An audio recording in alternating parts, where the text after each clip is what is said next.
Manchester United versus Manchester City derby preview, but it's so much more than that. I've not been live since the match reaction to Everton. There's a lot of things been said by a lot of different people, but the only voice I'm really interested in is the only thing we've ever been interested in on this channel, and that is your fans' view. And there's many different views. There's many different arguments ongoing. And I think the most important thing, I'm just going to give my opinion. I'm going to try and get into yours. Tomorrow night at 8 o'clock, we're doing a live Discord call-in, so there's going to be more tomorrow. Ollie's press conference, all sorts. But the first thing I want to say is that Manchester City are too good. Man City are too good. They should turn up to Old Trafford. They should wipe the floor with us, say up yours, and walk out of Old Trafford. That's what should happen, and it's nothing to do with effort levels, bounce back ability, and all this bollocks we get fed.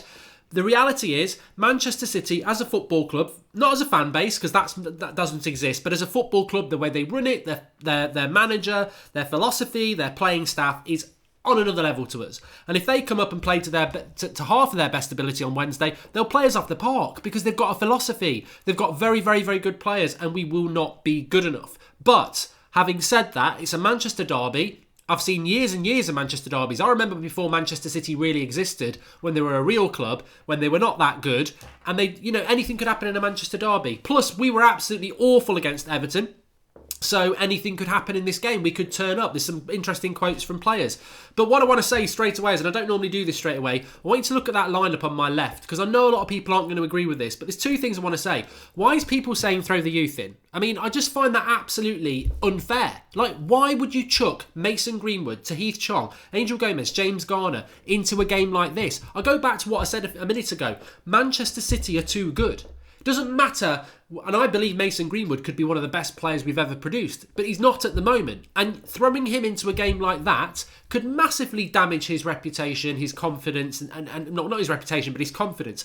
Why should they be thrown in to a game like that? Because bigger, better paid, more experienced players have bottled it. Why should they be thrown into the mess that other players have created? So I wouldn't play any youth in this game, and I don't think Ole Gunnar Solskjaer will either. Why should they get thrown into that? What should happen is, as soon as top four's gone, they start against Cardiff and Huddersfield when the pressure's off and they get a clean slate to go and play for our football club. They should not have to come in and deal with the shit that's going on in our club because more experienced players have screwed up. Why should they get thrown into that against probably one of the better teams we've seen in the Premier League over the last decade? I think it's lambs to the slaughter.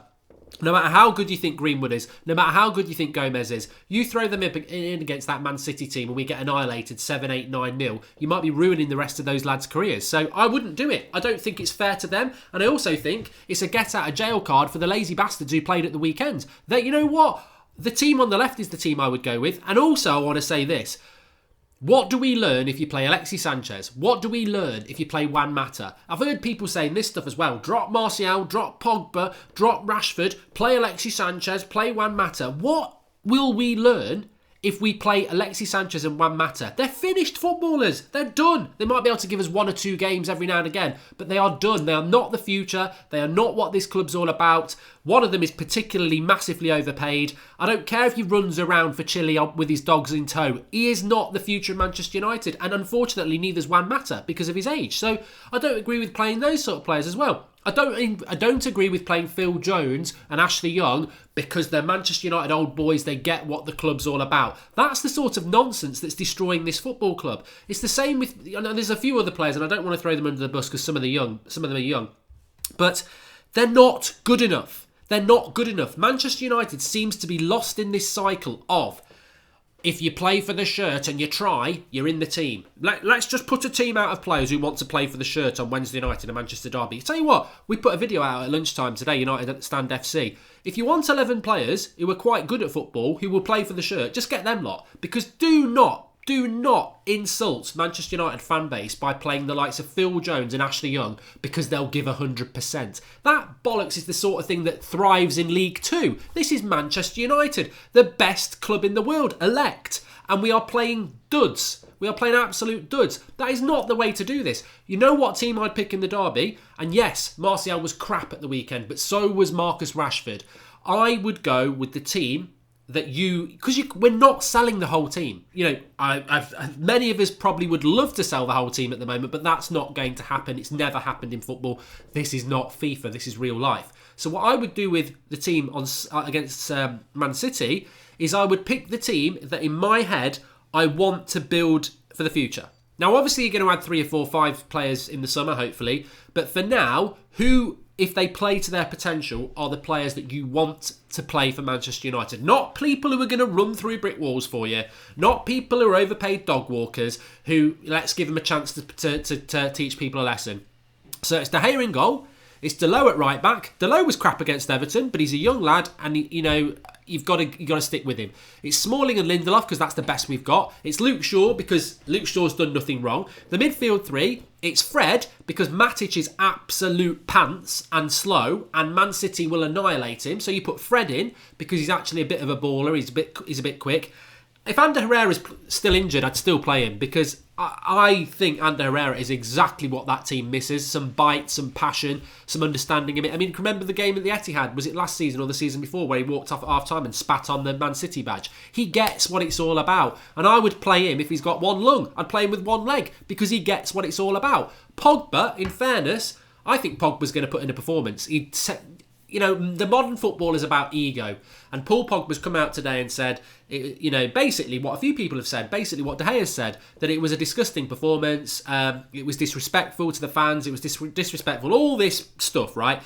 And that, what happens with the modern footballer is, when they come out and say stuff like that, when it actually clicks in their head that they've actually embarrassed the fan base and the club and themselves, that's what it's all about. It's about themselves. It's about their ego. Paul Pogba and the rest of them, this will suddenly hit home what they've done, because it'll be like, oh, this is not just about me picking up my wages for United every week. This is about my reputation. This is about me. This is about my future. And I think we'll see a response on Wednesday night. Whether it'll be good enough response to beat a very good Man City team, I don't know. So I would go with Pogba, Fred and Herrera. And the front 3 is probably the most underperforming front 3 we've had in years. I think Lingard, Rashford, Martial collectively, let's not go individual on this, because why are we going individual on Martial? Is it because he's French? Is it because he's not part of the youth setup? Because I tell you what, Anthony Martial, what is he, 22, 23? Jesse Lingard's coming up for 27. So, if we're going in on Martial, you've got to go in on Jesse Lingard. I don't understand what's gone wrong with Jesse Lingard. He gets Manchester United. He's part of the youth setup. He's a local lad.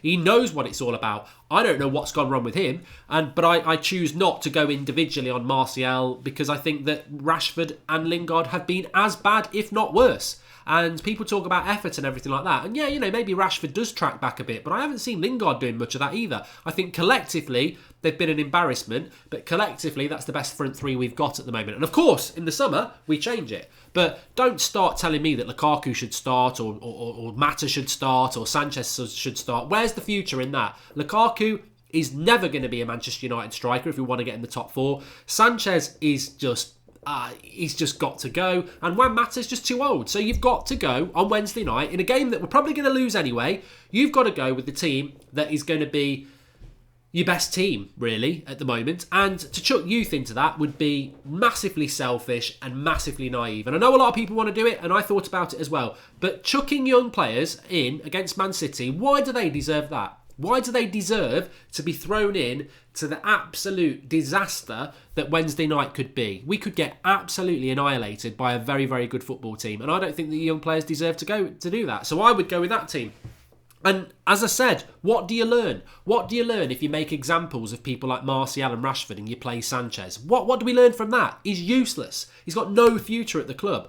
What do we learn if we play Scott McTominay over Fred or Herrera or Pogba? Really, what do we learn? Because Scott McTominay, again, is a player that we don't know what he's going to be. So why chuck him into there just because he'll run around because he loves the shirt? What if he gets absolutely schooled by the likes of the Silvers and Fernandinho? What does that do for him? You've got to go with the players that have got us into this mess and can get us out of this mess. And that's, for me, is the 11 that he was using at the start when he first came in, Ollie.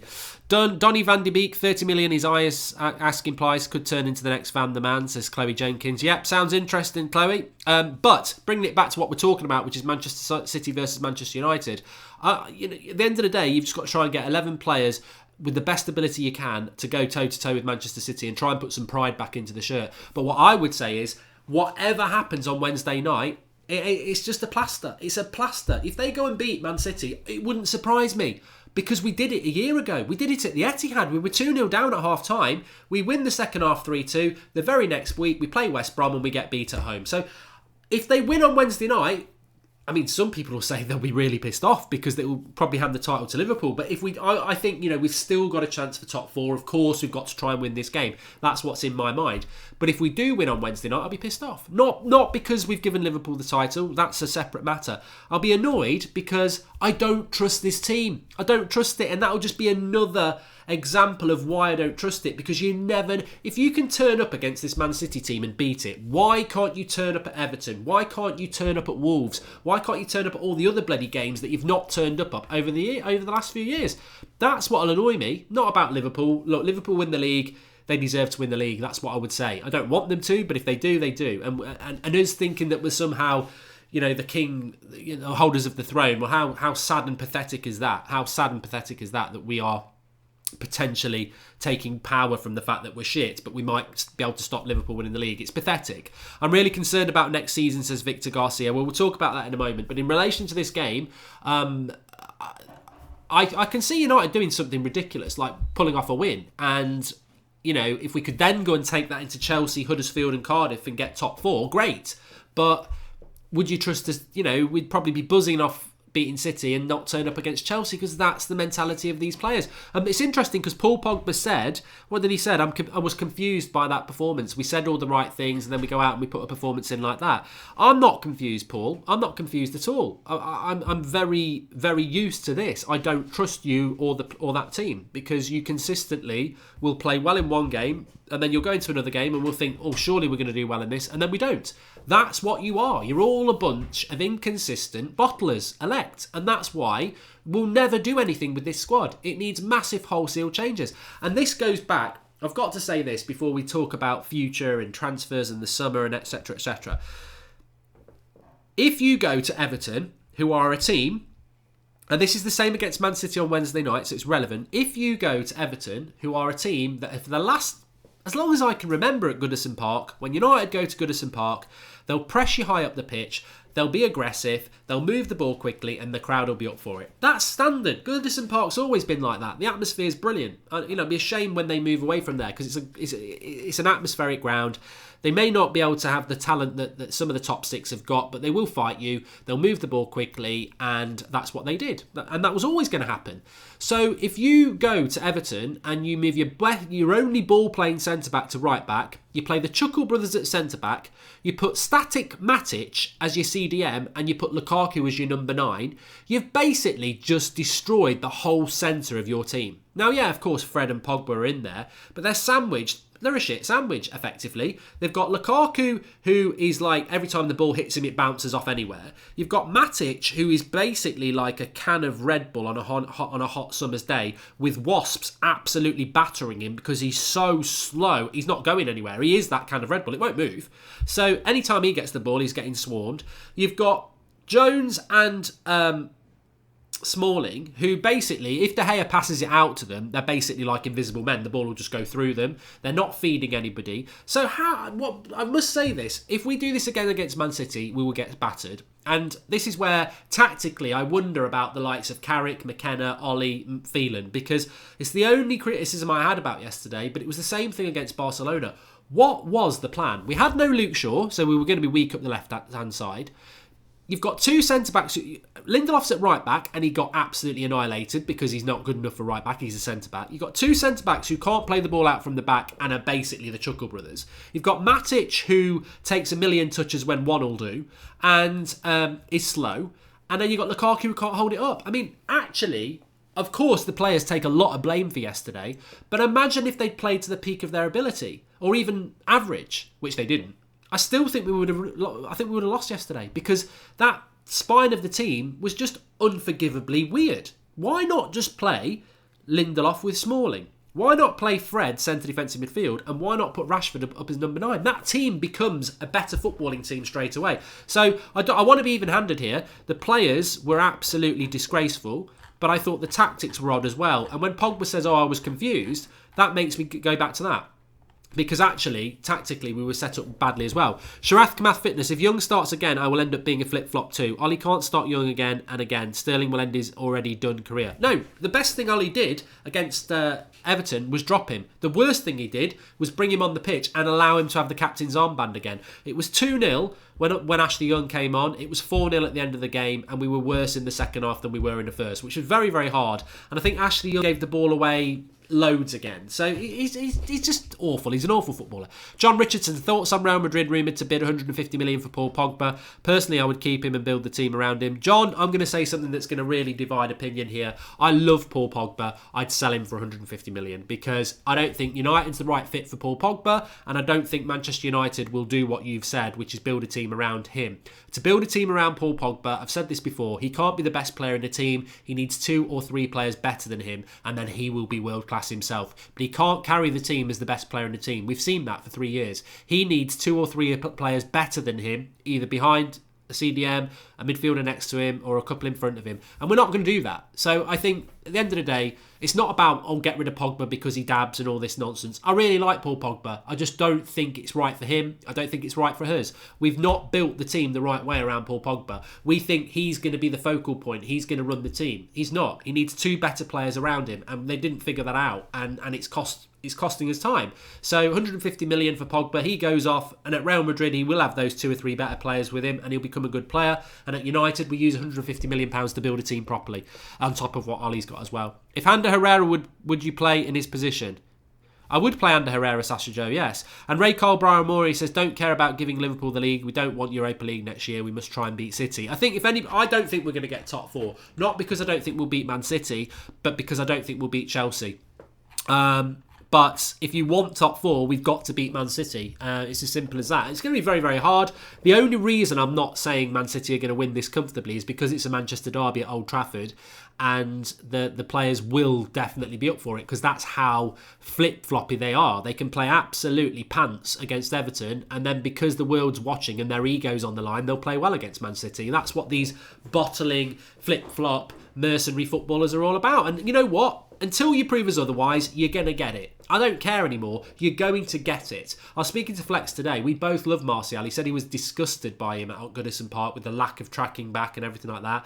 But it's not just him. It's everybody. I said this yesterday. To go in on individual players is ridiculous at this point. They're all terrible. They're all absolutely terrible. I think the only 3 players I can think of at the moment that come out with any praise are Luke Shaw, Fred and Lindelof. The rest of them, absolute jokers. But I must say this as well. We've spoken about the players. We've spoken about Ollie's tactics yesterday, which I thought were diabolical. But let's go higher than that. Let's talk about Manchester United board, because there's a couple of things that are going on. Well, first of all, I just want to say this. Sir Alex Ferguson won the title 6 years ago. We are 6 years on, and can you name me a leader in that team? We all talk about lack of leadership, right? We all talk about there's no leaders, we lack leaders, they're a team of bottlers. This is not like, it's not Christmas time where you open up a present and you get a leader. This is Manchester United Football Club. And I'll keep saying this, best team in the world elect, because we should be. We should be. The fan base, the size of the club, we should be one of the best, if not the best teams in the world. And we're nowhere near it. We're not even one of the best top 5 teams in England at the moment. We're absolutely terrible. But why have we got no leaders? What would you ask Ollie in his press conference, says Sean Byrne? I would ask this. I'd say, why, after 6 years of spending God knows how much money, of 6 years of supposedly developing youth in this team, because it's both ways, it's youth and it's development, after 6 years of spending all that money, why have we got no leaders in this club? I'd say, Ollie, it's not your fault, but the recruitment in this club is absolutely shambolic. What are you going to do to change it? Because if it continues how it is, and we've seen it before. We've seen what happens when we don't finish when we go into the Europa League. They'll spend big money. We've done it before. Van Gaal, when he had that massive summer. Mourinho had big money. But if you don't spend it on the right... What's gone wrong with our recruitment? It's like, on FIFA, when you put in your little parameters, I want them between 25 and 30, I want pace of over 85, and character of 5 out of 5. And character's basically leadership skills. Do they just turn off the character thing? Because all we seem to sign is pussies and jelly babies. That's what we buy. We buy people with no leadership skills, because I can just go through loads and loads in my head of all these players, and yeah, some of them maybe had leadership skills, but they were crap footballers. I mean, you could argue in some ways that people like Fellaini could be leaders, but they were just terrible footballers. So that's just, but ultimately it comes down to the same thing. I don't know how much money we've spent since Sir Alex Ferguson won the title, but we may as well have chucked it into a big river of tar and lit it up, and then at least we could have all got warm and had a pretty picture. Because I mean, who is in charge of the recruitment? Who is in charge of the recruitment? Do you not know anything about the football club that you're meant to be running? Like, we used to have a team of leaders. I think about that team from '94 with people like Bruce and Pallister and Hughes and Cantona and Keane and Ince, and that's just off the top of my head, and Schmeichel. They could have all been captains in their own right. We haven't got one. We haven't got one. Who is recruiting these idiots? Like, who? There must be players out there. Well, I know there are players out there. We can all name players out there that are leaders and very good footballers, but we seem to ignore it. It's just terrible. Absolutely terrible. And I'm fed up of saying there's no leaders in that team. Like we've been unlucky, like we need to go and buy a leader, because we should have done it. It's just ridiculously bad recruitment. And that's where the board come into this. Welcome SLMTV, our latest member of the United Stand Members Club. Remember, you can join by clicking the members button. The second thing is, as well, apparently Mike Phelan's going to become the technical director at Manchester United. Now, a lot of people are like, what's the technical director? Does that mean we'll still get a director of football? Is he head of recruitment? To me, and this is just my opinion here, technical director, director of football, head of recruitment, whatever you want to call it, it's all the same thing. But why is Mike Phelan getting that job? I don't know how old Mike Phelan is now. I really like Mike Phelan. It's great to see his legs out in the shorts again. But Mike Phelan is an assistant manager. He managed Hull. He wasn't very good at it. He was a very good assistant manager under Sir Alex Ferguson. And he's been a very good assistant manager under Ole Gunnar Solskjaer. Why is Mike Phelan now technical director? What does technical director do? If technical director's director of football, why are we doing this? And then this talk of Michael Carrick being promoted to assistant manager. What's Michael Carrick done at Manchester United? Like, he's a brilliant footballer. Absolutely loved his book. Really like the player. Absolutely love him. But as an assistant manager, all we've seen him do is sit next to failing Mourinho and sit next to Ollie, and doesn't seem to be that expressive. And he might, maybe, let's hold our hands up. That doesn't mean anything. It could be loads of things he's doing behind the scene. But as far as I'm concerned, I don't think he's got all his badges yet either. And this is what worries me. Of course, Mike Phelan, hopefully, will be the best technical director we've ever had. And hopefully Michael Carrick will go down as one of the best assistant managers we've got. But I've mentioned the word there, hope. I've mentioned the word there, hope, twice, because I don't actually have that much confidence that they will be.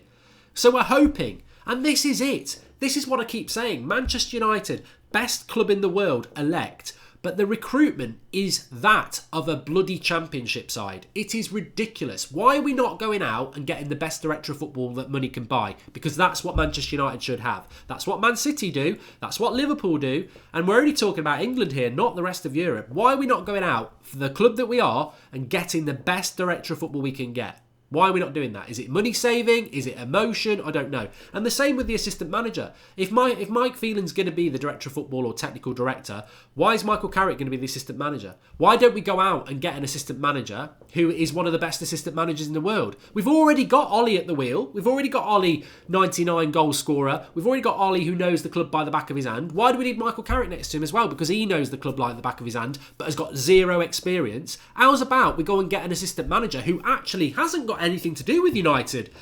He's just a proven brilliant assistant manager who will assist Ollie, who knows everything about this football club. We seem to be going down this emotion route. We seem to be going down this, give the jobs to the boys. That'll be fine. That'll be cheap. That'll work. Hope, hope, hope.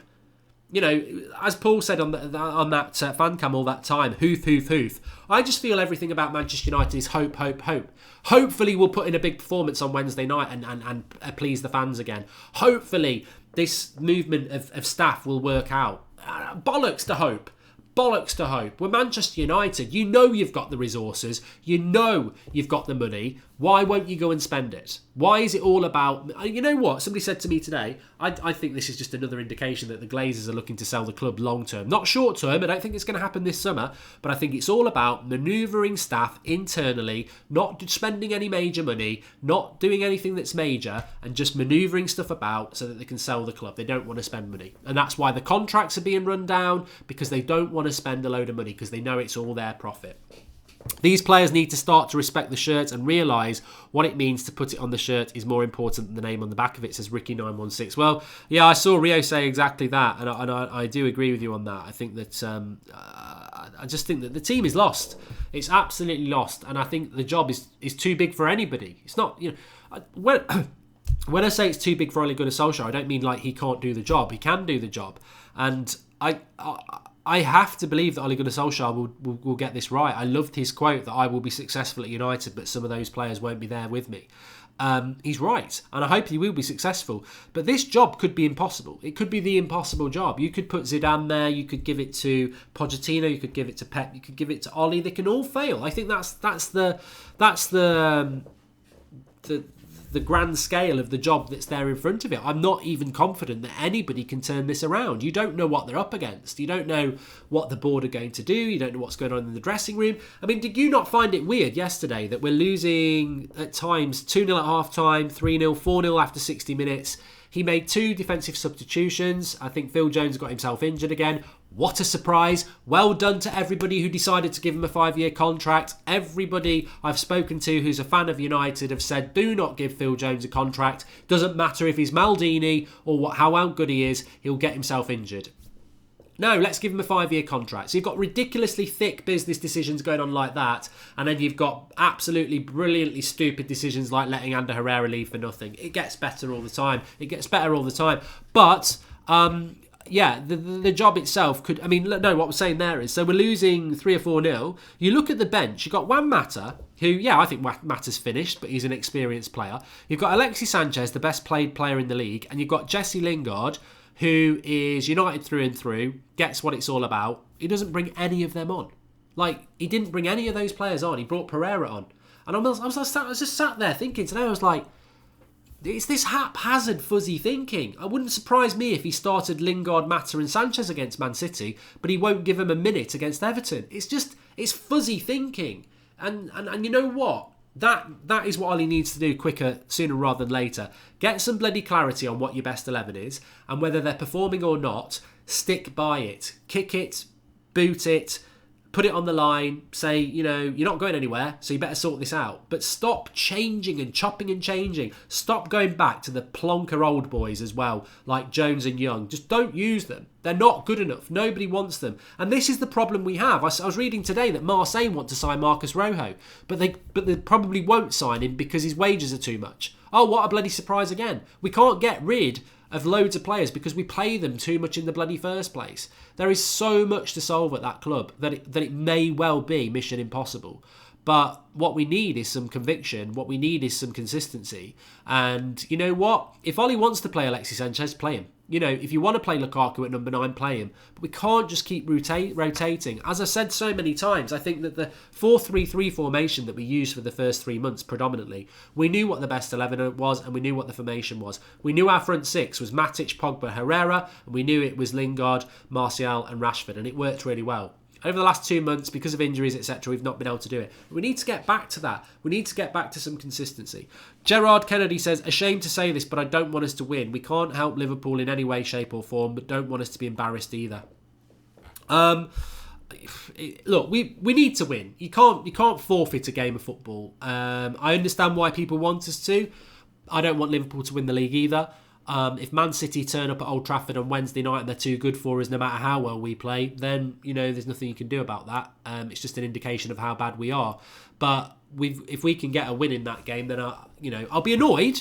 I'll be annoyed because the players didn't win against Everton and they missed an opportunity and then they go and beat City. And I just think that's typical of you lot. But I'd also be happy because it's like, well, we've still got a chance to top 4. Players should have a wage cut on bad performances, says Raymond Mugarad, but you'd have to do that across the whole Premier League. You would. Please do smash a like on the video, everybody. There's still a few things I need to talk about. There's a couple of notes I wanted to talk about tonight. I mean, there's two things that really I want to discuss as well. I find it really weird what's happened with Eric Bailly, Matteo Darmian and Valencia. I mean, I mentioned that Valencia played on international duty, but hasn't played for United either before or after that. Darmian, Bailly, they seem to have these ridiculous injuries, and I don't believe they're injured. I don't. I think it's about not playing them for whatever reason. But actually, you're telling me that Eric Bailly's a worse right back than Ashley Young. You're telling me that Darmian's a worse right back than Ashley Young. You're telling me Valencia's a worse right back than Ashley Young. I think that we've decided on players' futures and we've decided we don't want to use them when actually they could have been quite useful in this running, and I think that's a little bit weird as well. And it goes on to my second point of what I'm really, somebody said to me today, all right, it's very obvious that a United fan base is very unhappy with the players, and the board get a lot of stick, but you can't ignore some of the mistakes that Solskjaer and the coaching have made, even if you back them. And I said, well, no, I do back them because I know the situation at Manchester United is a bloody nightmare. I know that that squad is unreliable. I know that the board is very strange in the way that they make decisions and how they want to support the first team. But I said, you know what, let me hold hands up here and say there has been some mistakes recently by Solskjaer, and he has to take the responsibility for that because he's the manager, and whoever's coaching with him, there's been some really weird coaching decisions, and they do worry me, but I think they're sort of so far down the pecking order because the players and everything else have just been abysmal. And we spoke about how we set up for the game yesterday, and I thought it was suicide. I thought it was suicide to play a spine of your team with Lukaku, Matic, Jones and Smalling in it. I think we would have lost that game even if the players had played well. It's just ridiculously bad tactics. But what worries me more than anything, somebody said to me today, what worries you more than anything about Ole Gunnar Solskjaer as manager? And I said the one thing that worries me that he consistently keeps doing is the old boys thing and the effort thing. That's not Manchester United. It's this, let's play Scott McTominay because he'll run around and loves Manchester United. Let's play Ashley Young because he's been here for a decade and he shouts a lot. Let's play Phil Jones because he'll put his body on the line. Let's play Chris Smalling because he's been here for a long time and everyone likes him. And there's other players that we do this with. And it's like, that's what worries me more than anything, because since when did effort become an attribute for Manchester United? It shouldn't be one. It shouldn't be one. Like, talent is more important than effort. And I can see people in the live comments already saying, yeah, but if you don't try, talent means nothing. But Cardiff are going to get relegated. Burnley are shit. Like, League 1, 2, 3, National League, it's full of players who give 100% effort for 90 minutes every game of the season. It won't stop them being relegated. It won't stop Cardiff being relegated. Effort isn't important to me as a Manchester United fan. You know why? We shouldn't even be talking about effort, because Cardiff can put 11 players out who will give 100% effort. Liverpool do it. Like, it's not important, but it's suddenly become very important at Manchester United. We never used to talk about effort because our team would go out there and fight for the badge from minute 1 to minute 95 or however long. But now it's become a reason to pick a player. Like, Phil Jones is always going to give 100% effort, but he's a crap footballer. But we pick him because he gives effort. And this is where it's gone wrong at Manchester United. Effort has become part of the conversation, and it shouldn't be, because it should be expected. It should be not having to be asked for. You should have footballers in your team that give you the effort. And I am concerned that we are going to continue down this road of playing 3 or 4 effort players who aren't particularly good, and we're not going to progress. Like, we're not. That is why we need a clear out. Effort should never be a conversation for Manchester United. It shouldn't. You walk into that dressing room, you put that shirt on, you feel the history, you feel the place, you feel it, and it electrifies you, and you're pumped up and you're passionate, and you don't stop until that game is over. That should be a guarantee. And that's what scares me about Manchester United, is we are now talking about picking players because of effort, and that shows you what a mess we're in. And it goes back to the recruitment, it goes back to the running of the club, it goes back to contracts, it goes back to wages. It's a bloody mess, because somewhere along the line, and I don't know why, you've got people like Marcus Rashford and Jesse Lingard who've grown up at that club and they ain't putting the effort in.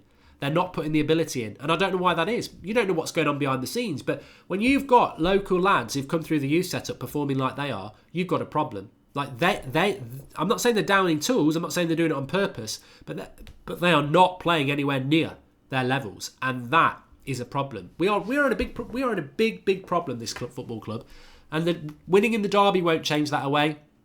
Winning our last 4 games of the season and getting the Champions League won't change it. It'll probably paper the cracks. We've been papering the cracks for so long now, you can see them through the paper, and it's a massive job ahead. And I'm very sad about it, but we've only got ourselves. Well, we haven't got ourselves to blame. I feel sorry for the fans. We just love the club, but this is what happens when you have people making bad decisions for numerous years. And you know what the scariest thing is? Nothing's changed. Ollie's at the wheel, and he's the right man to be at the wheel. People above are still the same. The people in charge of transfers are still the same. The philosophy from the owners on how much we'll spend is still the same. And I've said it a few times in this show, the only thing we have is hope. Manchester United, the best club in the world. And we are talking about hope. Oh, I hope this works out. I hope the summer works out. Big clubs don't do that. Big clubs don't hide behind hope. They're convicted. They go out and make things happen. You don't get up in the morning as a salesman or anything like that and just think, ooh, I hope I get some sales today. You go out and bloody get them. You go out and get what you're worth. And we've got such massive bartering power. We've got such a massive name. And we're walking around with our fucking knickers above our head in the wind, hoping that they're going to blow onto our arse. It's embarrassing. It's embarrassing. And, it's true. The thing is, it's sad and it's true. It's sad and it's true. And the club don't like it. They won't like it. Though, I'm amazed today they haven't leaked out that we're signing Mbappe, because that's what normally happens after a bad result. The press gets some shit leak that's never going to come true to try and mug the fans off to get us feeling positive again. We're going to get it out into the press. We're going to spend 900 million. Bollocks. We're not going to spend 900 million. And who wants to come and play for us anyway? We've messed that up. 6 years of bad recruitment. Who'd want to come here and mess their career up? We're a mess. We're an absolute mess. We've never been as low as we are now since Sir Alex Ferguson went. That's where we are. The fans know it. The reality's there. And big change is needed. But we'll have to wait and see. Anyway, thanks everyone for watching. Really enjoyed it. Tomorrow night at 8 o'clock is going to be from minute 1 straight onto the phone calls, getting your thoughts, because I think it's really interesting. There's so many different opinions. My prediction for Wednesday, I think we're going to win. There's no logic to it. I just think that's what that team's all about. Their egos, their flip-flops, they're inconsistent, they're bottlers. They can get absolutely annihilated by Everton and embarrass the shirt, and then because everyone's looking at them, they'll go in and put in a performance on Wednesday night because they're good enough to put in a performance. In isolation, they can do it. I think we'll win. And I'll be furious, but happy, because I think, maybe we can nick top 4 again. But that's how inconsistent we are. Papering the cracks, FC.